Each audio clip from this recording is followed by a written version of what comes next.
আসসালামু আলাইকুম রহমতুল্লাহ। আমি মহিউদ্দিন রনি, ঢাকা বিশ্ববিদ্যালয়ের ডাকসুর একজন এইচএস পদপ্রার্থী, ব্যালট নম্বর 21।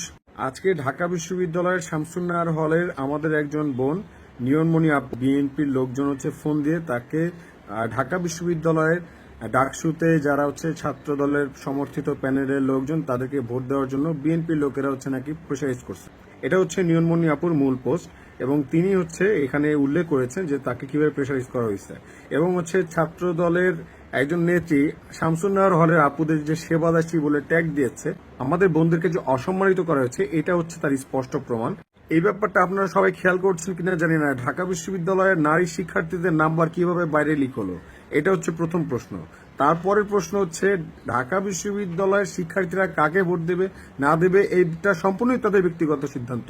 এখন বিএনপি সেখানে প্রেসারাইজ করার আসলে কে, এবং তারপর ঢাকা বিশ্ববিদ্যালয় ছাত্র দলের আসলে স্ট্যান্ড এখানে কি, এটা আসলে আমাদের জানা দরকার। সাথে একটা ব্যাপার যুক্ত করি, আপনারা জানেন যে ঢাকা বিশ্ববিদ্যালয়ের ছাত্র দল সমর্থিত প্যানেলের প্রচারণা চালাতে বহিরাগত যখন ঢাকা বিশ্ববিদ্যালয়ে এসেছে এবং ঢাকা বিশ্ববিদ্যালয়ের শিক্ষার্থীদের নিরাপত্তা ঝুঁকিতে ফেলেছে, এবং সেই বহিরাগতদের ধরিয়ে দেওয়ার জন্য ঢাকা বিশ্ববিদ্যালয়ের ছাত্র দলের তাদের কোনো রকম রিগ্রেট ফিল আমরা দেখিনি। তারা আসলে কোনো দায় স্বীকার করে নাই, তারা আসলে সরিও বলে নাই, কি হয়েছে জানি না, কিন্তু যে কাজটা তারা করেছে, ঢাকা কলেজের যে ছাত্র দল তারা কি খেপে গিয়ে তারা মব করলো, মহিউদ্দিন রনির চামড়া তুলে নেব আমরা, হ্যাঁ মহিউদ্দিন রনির মানে প্রত্যেক হলে খবর দেয়, মহিউদ্দিন রনির কবর দেয়, তারপর গিয়ে আবার তারা মামলাও করে আসছে সম্পূর্ণ অযৌক্তিক ভাবে। এই যে কর্মকাণ্ড তারা চালালো, কিন্তু তারপরে সফল না হয়ে এখন যে কাজটা তারা করছে, ঢাকা বিশ্ববিদ্যালয়ের শিক্ষার্থী সংসদ গ্রুপে আমি একটা পোস্ট দিয়েছিলাম প্রচারণা করার জন্য, এবং সেখানে দেখছি তারা একদম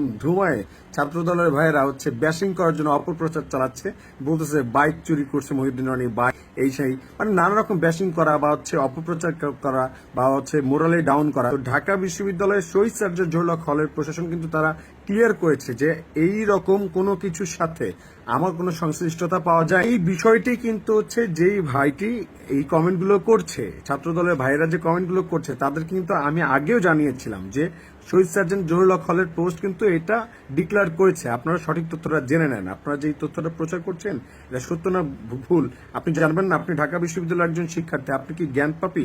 জেনে বুঝে কেন আপনি মিথ্যা কথা বলবেন? এই ব্যক্তি আবারও সে একই কাজ করতেছে।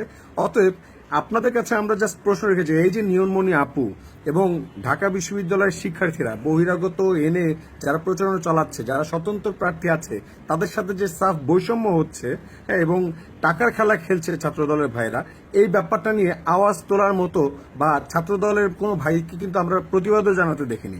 তো এখন আমরা ঢাকা